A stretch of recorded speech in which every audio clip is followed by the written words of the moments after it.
Okay, good morning. Bubuksan po natin ngayon ng ating Shopee. Tingnan natin kung tama ang ating nakuhang order. Ito siya. So, ang libro po natin ay The Millionaire Next Door. Okay. So, kita nyo, dito siya nabubuksan. Bubuksan natin siya ngayon. Nahandahan. Just in case na mali ang binigay. Kasi parang manipis siya.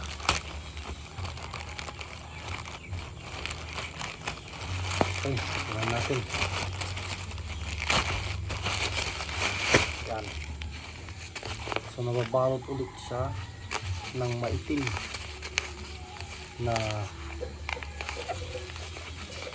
plastic. Okay.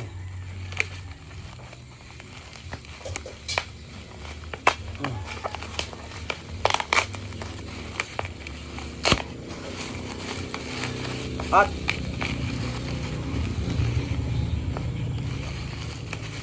ito na po tayo. Moment of truth. Taran! Maraming salamat po.